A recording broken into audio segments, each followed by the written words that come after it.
Hello, good morning. এই good morning বল। কি গুড মর্নিং বল। Good morning. কি করছিস? ক্লায়েন্টকে মেসেজ করছি। তো আমি এবার এখন চা বানাবো। তুই চা খাবি? আমি তো বললাম চাটা বানাতে, চা খাবি? টাটা। এখনই আমার ভিড় স্টার্ট হয়ে গেছে। বলে কি না বলে, ছাগলে কি না খায়, সকালে উঠে পারমিতা রিয়ালি কোনোদিন চা বানায়। এক চল থেকে। ऐसा लगा मेरा कवित्व। কি অর্ডার দিচ্ছিস রে বেলু? দেখা। পার্সোনাল দেখা, দেখা। জিনিস। সকাল সকাল তো কি উঠে একটা কি চাই? কিচ্ছু চাই না। কিচ্ছু চাইনি আমি আজীবন। আবার কথা। ডিপ।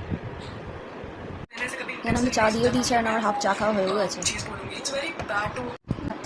তরকারি কিন্তু আধা খাওয়া হয়ে যাওয়ার এখানে আমি খাচ্ছিলাম ভাত তরকারি আর আধা খাওয়া হয়ে যাওয়ার পর আমার মনে পড়েছে ভিডিও করতে হতো। আমি এখন ভিডিও করলাম।